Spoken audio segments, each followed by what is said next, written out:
खासियत क्या होती है, नॉर्मलता को डिनोट करते हैं कैपिटल एन से। अब इसका फॉर्मूला देखिए बहुत इंपॉर्टेंट है, बहुत ज़्यादा इंपॉर्टेंट है, क्योंकि इसमें बहुत ही कॉम्प्लिकेटेड टर्म है, बहुत ज़्यादा जटिल टर्म है। देखिए क्या होता है फॉर्मूला, ऊपर आते हैं ग्राम तुल्यांकों की संख्या, नंबर ऑफ ग्राम इक्विवेलेंट्स, या ग्राम तुल्यांकों की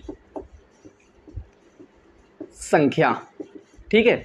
और नीचे फॉर्मूले में क्या आता है, नीचे आता है फॉर्मूले में विलयन का आयतन। क्या आता है, विलयन का आयतन। अब आयतन विलयन का आता है, वो किस में आता है, लीटर में ही रखते हैं हम लोग। तो आप लोगों को ये तो समझ में आ गया होगा विलयन का आयतन क्या होता है, लिखा रहेगा सवाल में या दिया रहेगा।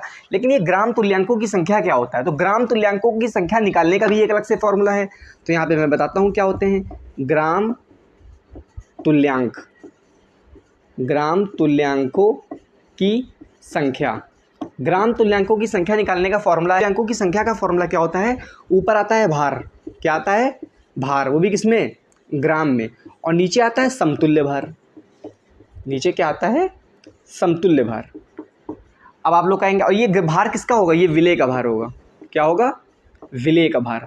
अब भार तो पता है सवाल में दे दिया जाएगा 5 ग्राम, 10 ग्राम, 20 ग्राम, जो भी दिया जाए। अब आप लोग को नई चीज़ समझ में आ रही होगी, समतुल्य भार क्या होता है। तो समतुल्य भार का एक अलग से फॉर्मूला होता है। तो समतुल्य भार का आपका फॉर्मूला होता है, ऊपर आता है मोलर द्रव्यमान। क्या आता है, मोलर द्रव्यमान, या जिसको हम लोग क्या बोलते हैं, अणु भार बोलते हैं। क्या बोलते हैं, अणु भार। और नीचे आता है एक्स, ठीक है। तो अब समतुल्य भार के बारे में आप लोग समझ गए, ऊपर आता है मोलर द्रव्यमान जिसको अणु भार बोलते हैं, और नीचे आता है एक्स। तो मोलर द्रव्यमान तो आपको हर जो भी फॉर्मूला दिया जाएगा उसका निकाल सकते हैं केमिकल फॉर्मूले का। लेकिन अब यहाँ पे एक्स क्या चीज़ है, तो एक्स का एक अलग से फॉर्मूला है।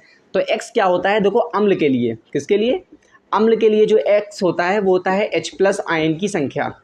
क्या होती है, H+ आयन।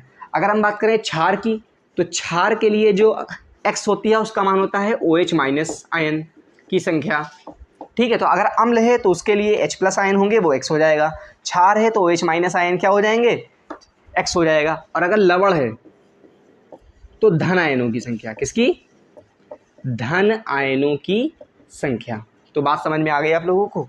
देखिए नॉर्मलता का फॉर्मूला होता है, कैपिटल एन से डिनोट करते हैं, ऊपर आता है ग्राम तुल्यांकों की संख्या और नीचे आता है विलयन का आयतन। तो इसकी अगर यूनिट देखें तो यूनिट को बोलते हैं ग्राम इक्विवेलेंट अपॉन में लीटर, ठीक है, क्योंकि विलयन का आयतन को क्या बोलते हैं, लीटर का यूनिट होता है आयतन का, ठीक है। अब यहाँ पर विलयन का आयतन तो समझ में आ गया आपको, लेकिन ग्राम तुल्यांकों की संख्या क्या होता है, तो उसका एक अलग से फॉर्मूला होता है।